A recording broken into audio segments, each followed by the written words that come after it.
Este aqui é um vídeo bastante simples para as pessoas que já decidiram mudar o comportamento para enriquecer financeiramente. Porque, afinal de contas, não adianta apenas a gente querer, porque querer todo mundo quer, é necessário ter um comportamento diferente para colher resultados diferentes. Então vamos lá, esse aqui é o vídeo que tem o mínimo necessário para que você possa enriquecer financeiramente.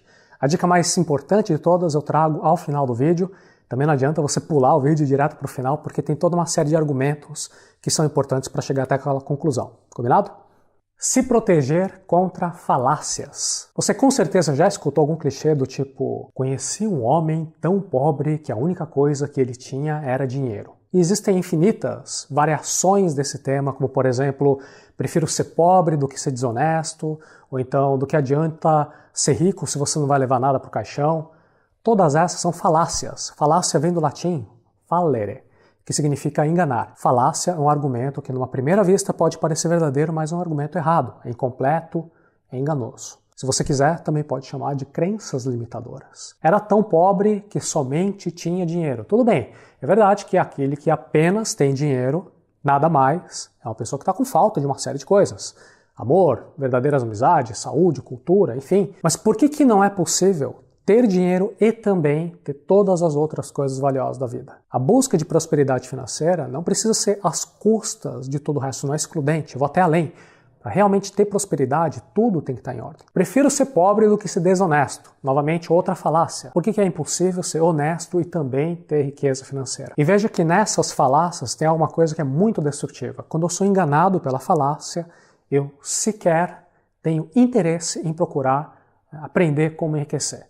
Não haverá uma vontade forte o suficiente para buscar informações, para mudar meu comportamento. As falácias são um dos componentes do que a gente chama de crenças limitadoras. É um tipo de prisão mental que rouba a nossa vontade de abrir a porta. Então, uma pessoa que fortemente acredita nas falácias, não adianta você entregar uma chave na mão delas, porque ela não tem interesse, curiosidade, vontade de girar a chave e abrir a porta. Parece que é simples, mas esse primeiro passo já é um trabalhão. E está de parabéns quem conseguir implementar e ir para o próximo passo. Passo número 2, definir objetivo de qualidade. Esse aqui é o segundo passo. Somente depois de eu não estar mais aprisionado pelas crenças limitadoras, aí sim eu tenho a capacidade de ter uma visão, de definir qual que é o objetivo. E para que a qualidade dos objetivos seja boa, eu preciso de um mínimo de educação financeira. Quero dar um exemplo. Se o meu objetivo é, eu quero fazer então uma viagem, eu quero um carro novo, carro do ano, e eu quero morar num bairro bom, eu quero morar num bairro melhor. Por que a educação financeira é importante? Porque se eu não tenho o mínimo de educação financeira, é bastante provável que eu concretize agora todos esses objetivos num estalar de dedos. Como é que eu vou fazer isso? Eu vou pegar meu talão de cheque, vou pegar um cartão de crédito e vou comprar tudo isso parcelado. É ou não é verdade? Aliás, tem uma quantidade absurda de pessoas hoje que faz exatamente isso. Vai para a agência de viagens, compra um pacote, divide em 10 vezes, aí na volta dá um pulo na concessionária, divide um carro novo em 24 vezes e aproveita no meio do caminho, para na imobiliária, conversa com o corretor, pergunta quais são as opções da casa dos sonhos e assina um monte de contrato e se endivida pelos próximos 30 anos. 30 anos de endividamento. Parece loucura? Mas, infelizmente, é o que muitas pessoas fazem. E aquele objetivo formulado foi alcançado. Viagens, carro novo, casa dos sonhos. O problema é que tudo isso é objetivo de consumo. Não é um objetivo de enriquecimento financeiro. O que é um exemplo de um objetivo de enriquecimento? Seria algo mais ou menos assim. Eu quero fortalecer a minha educação financeira, quero quitar minhas dívidas, porque eu estou pagando juros muito altos, e eu quero construir patrimônio, quero investimentos acumulados em diferentes aplicações. Veja que para muitas pessoas esses objetivos não são tão bacanas, como por exemplo viajar, trocar de carro e morar bem. E muitas vezes o caminho adiante para enriquecer financeiramente vai exigir abrir mão de prazeres imediatistas, principalmente se o prazer imediatista vem de uma compra parcelada. Isso é responsabilidade, é parar de gastar aquele dinheiro que a gente ainda não tem. Aliás, tem um ponto que é tão importante que merece ficar em destaque.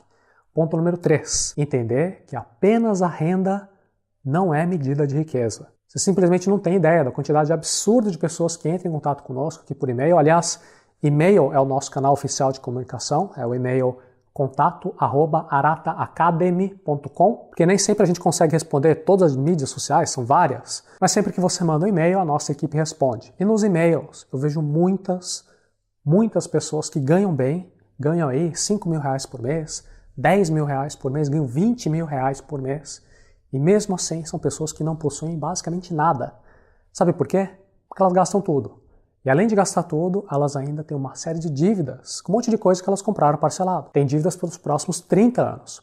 São pessoas que não investem corretamente, deixam o dinheiro parado na poupança por não ter tido interesse de ir atrás de outras opções. São pessoas que até acham bonitinho todo mês ver que aquele número que está na poupança está subindo, então tem a impressão que o dinheiro está crescendo. Só que pela falta de preparo técnico, ela não percebe que está perdendo dinheiro por causa da inflação. Elas não investem nelas mesmas e acham até que chegaram já no topo da carreira e não estão mais progredindo. Enfim, em resumo, é uma pessoa que apesar de hoje ganhar bem, é uma pessoa que está empobrecendo, uma pessoa que está brecando. Ao mesmo tempo, tem pessoas que ganham muito menos, mas são pessoas que já têm carro quitado, que têm apartamento modesto, pequenininho. Só que pelo ponto de vista de patrimônio, são pessoas mais ricas. Pelo ponto de vista de crescimento financeiro, são pessoas que estão ano a ano enriquecendo, porque elas poupam, elas investem em aplicações financeiras, elas investem nelas mesmas, em cursos de especialização, elas ficam mais qualificadas, elas são promovidas, elas conseguem trabalhos melhores. Em resumo, é uma pessoa que, apesar de hoje até ter uma renda mais modesta, é uma pessoa que está enriquecendo, uma pessoa que está acelerando. O mínimo que nós precisamos entender, portanto, sobre enriquecimento é que a renda não interessa tanto, a renda é o momento imediato. O que interessa é o processo. E agora eu quero te trazer para as aulas de física que a gente teve na escola. Lembra da cinemática? Cinemática é o estudo do movimento. E a gente aprendeu que uma coisa é velocidade e outra coisa é aceleração. Renda é a sua velocidade atual. É uma fotografia de como é que você está hoje. E para o longo prazo vai interessar muito pouco se hoje a sua renda é alta ou se a sua renda é baixa. Por quê? Porque riqueza é a sua aceleração, ou seja, se você está acelerando ou se você está brecando. Mantendo a aceleração atual, o que vai acontecer com você daqui a 1 ano, daqui 5 anos, daqui 10 anos? Existe um processo de enriquecimento ou um processo de empobrecimento. Eu já falei sobre isso lá no nosso vídeo, o resumo do Homem Mais Rico da Babilônia. Se você ainda não viu, confere lá e baixa o e-book que vai te ajudar bastante. Quarto ponto, enriquecimento.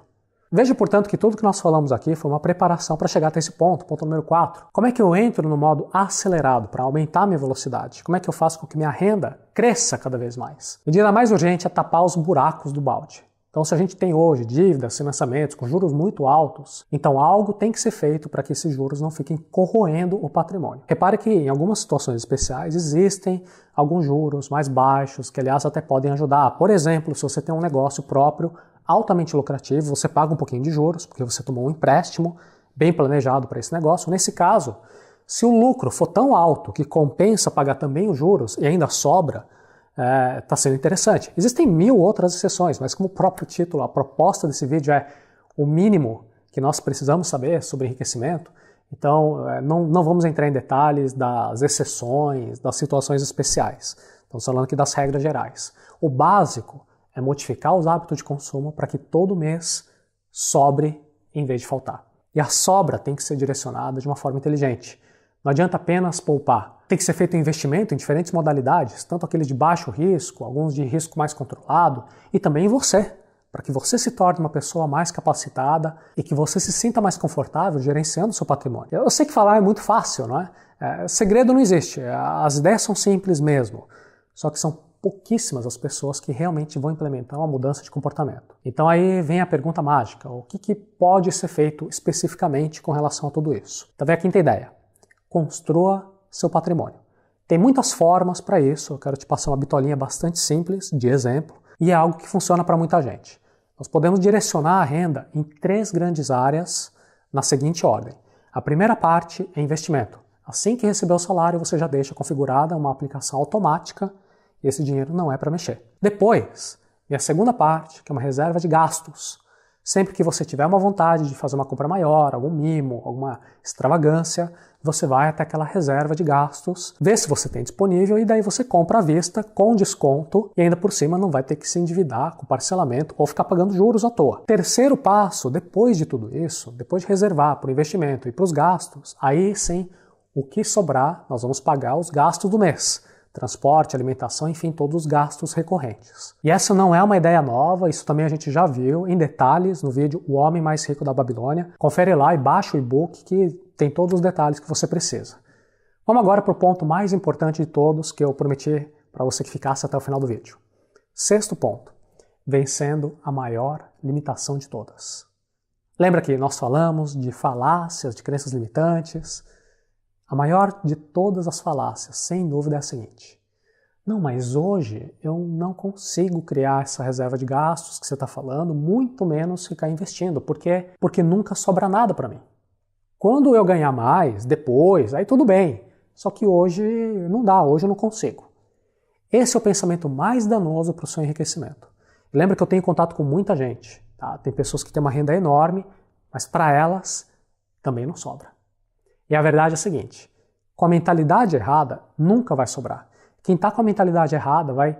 Primeiro momento que tiver um aumento de renda, essa pessoa também vai aumentar os gastos. Quando ela recebe um aumento, ela quer trocar de carro, ela vai entregar algum financiamento, ela vai comprar alguma coisa, ela vai se comprometer com algo.